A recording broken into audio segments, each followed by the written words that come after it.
Michelle, she should change her name to Misery Obama. That's really what I think of when Misery Obama never has a positive word to say. Never. Not about children, not about family, certainly not about her husband. By the way, before we leave this topic, here's her latest soundbite that made the rounds. This happened on June 18th, but I was off. Here it is, 39. You should have threw a boy in the mix. I would. I'm so glad I didn't have a boy. Yeah. Because he would have been a Barack Obama. Baby Barack. It would have been amazing. No, I would have felt for him. What happens when a former First Lady collides with a mic drop moment courtesy of Megyn Kelly? Pure mayhem.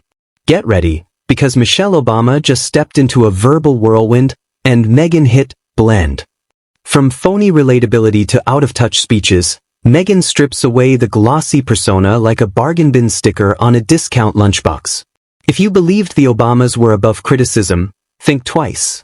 This takedown is sharp, dripping with sarcasm, and totally impossible to overlook. Speaking of people who continue to play the victim even though they're not, here is today's daily dose of Michelle Obama, who has been out there trying to promote her terrible podcast that has absolutely no fan following. And she decided everything she says and does is a complaint. Everything.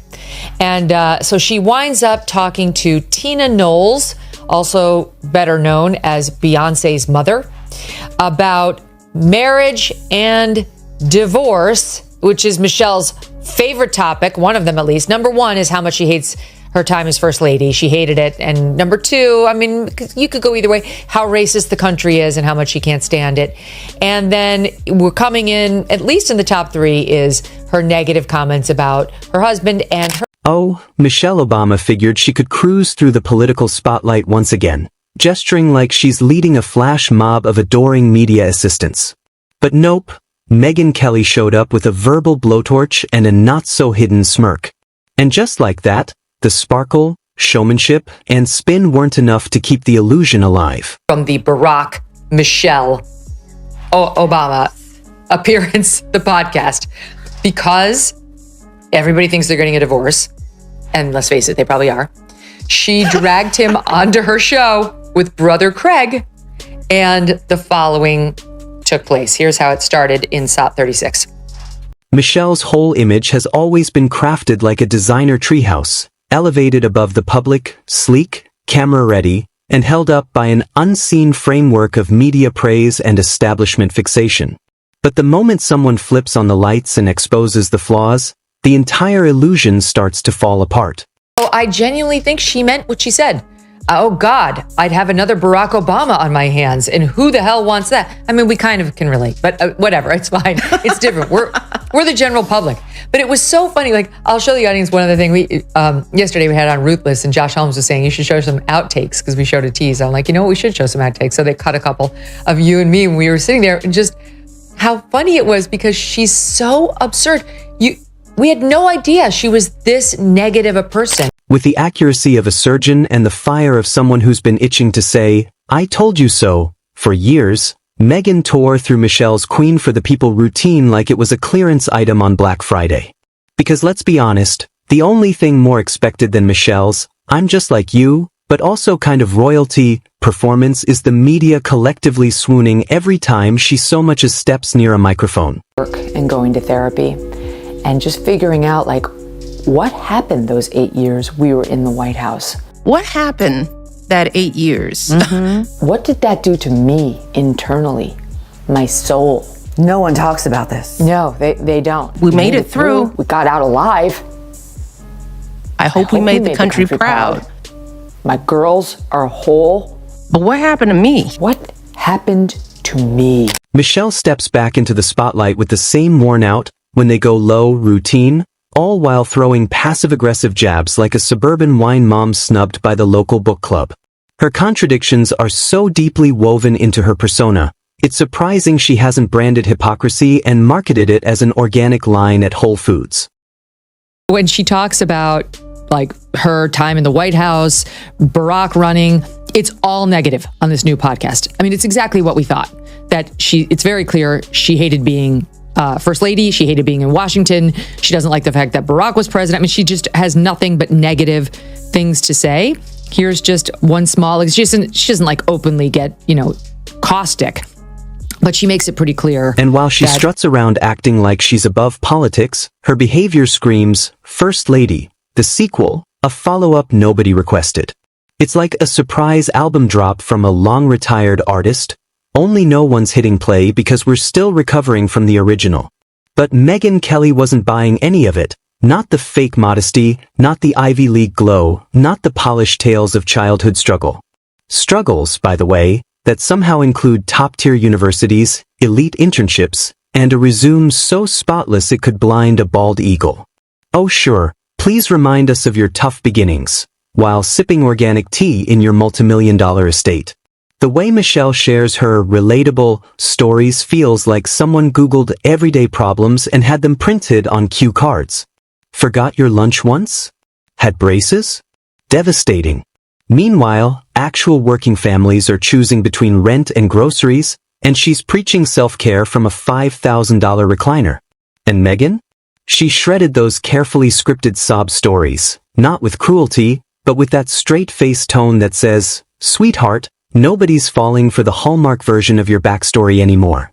Because at some point, the fairy tale falls apart, especially when the price tag on the castle is public record. This woman is a one-woman destitution derby. Every time we check in on her at her podcast, she is feeling sorry for herself. She is criticizing Barack Obama or this country. She never has a positive word to say about anything. And the latest example was when she went on this other guy's podcast, Jay Shetty. She goes and sits down with him, and he asks her, what are you afraid of? And she starts off by saying, well, it's not, my fears aren't for me. I think about the streets. My fears aren't for me. Well, in this current climate for me, it's, what's happening to immigrants. I mean, I travel in a 4-car motorcade. And let's not forget the fashion parade disguised as activism. Michelle shows up at charity events looking like she's about to host the Met Gala, all while preaching about staying grounded. Because nothing screams grounded like a sequin jumpsuit that costs more than a semester of college. She's just one more designer trench coat away from starting her own royalty. Megyn made it clear Michelle doesn't just crave the spotlight. She demands it come with mood lighting, professional applause, and a standing ovation no matter what she says. And the moment anyone dares to challenge her, the deflection kicks in. Suddenly, it's not about the criticism, it's about how society just isn't ready for her. A convenient victim card that's become her fallback whenever reality gets too real. You should have threw a boy in the mix. I would. I'm so glad I didn't have a boy. Yeah. Because he would have been a Barack Obama. It's like baby Barack. It would have been amazing. Ooh, no, I would have felt for him. She just borrowed our boys. Yes, I got plenty. Wow. Did you catch that? She's glad she didn't have a boy because he would have been a Barack Obama. And that's a hard pass for her. This woman can't stand him. She can't. Wait a minute. Now I like her. She prevented another Barack in the world. The Iranian The regime performance quakes. is always We could the have had another same. shot. A few well-timed tears, a nod to her origins, and a reminder that she never chased fame. Meanwhile, she's graced more magazine covers than most global leaders. And for someone who says she hates political drama, she sure knows how to stir the pot, seasoning it with plenty of self-praise. The irony stings. Michelle calls herself a unifier, yet every line drips with condescension thick enough to spread on toast. Her hopeful message has slowly turned into a passive-aggressive TEDx talk about how the rest of us just aren't enlightened enough to recognize her genius. Megyn didn't need to yell or rant. She just calmly tore down the myth, brick by designer brick. Suddenly, the Empress's new wardrobe looked suspiciously like borrowed power suits and recycled catchphrases. Michelle's playbook is older than daytime soap operas. Mix in just enough victimhood to dodge accountability, throw in a few vague affirmations to sound inspiring, and ride the nostalgia wave like a surfer in denial. Remember when I planted a garden? Sure. Then your chef harvested the kale, and your PR team arranged the press. I love the way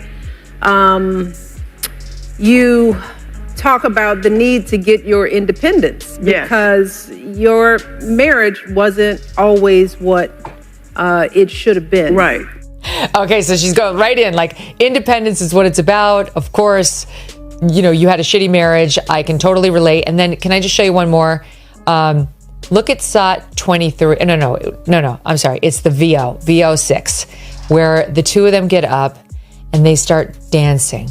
And this is part of the Michelle Obama attempted reinvention. I'm sorry, but I'm not impressed. To make herself into something cool. Here she is again. Make herself into something cool, Walter, that like we can relate to.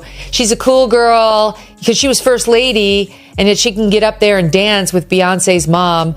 I'm sorry, but all I can think is you hate the country. And let's not pretend her selective silence isn't a tactic. When the hard questions come up, Michelle switches into motivational speaker mode with amnesia. Suddenly, it's all about our journey and raising strong daughters, while somehow never explaining why every critique magically turns into an attack on women. It's the ultimate shell game. Shift the story just enough so anyone pointing out flaws gets labeled a hater or worse, uncultured. Because in Michelle's church, dissent isn't just unwelcome, it's blasphemy. And Megyn? She's the heretic who showed up with a megaphone and a flashlight. Let's talk brand building. Michelle Obama didn't just write a memoir, she launched a full-blown emotional Marvel Cinematic Universe. That wasn't a book, it was a deluxe, soft-focused spiritual journey sponsored by Whole Foods, SoulCycle, and the Ghost of Oprah's Book Club. Each chapter came wrapped in linen-scented self-importance like vulnerability was a designer handbag reserved for book tours and Netflix deals. There's authenticity, and then there's hiring a ghostwriter to turn your morning workouts into some kind of divine awakening that ends with a protein shake and a TED Talk.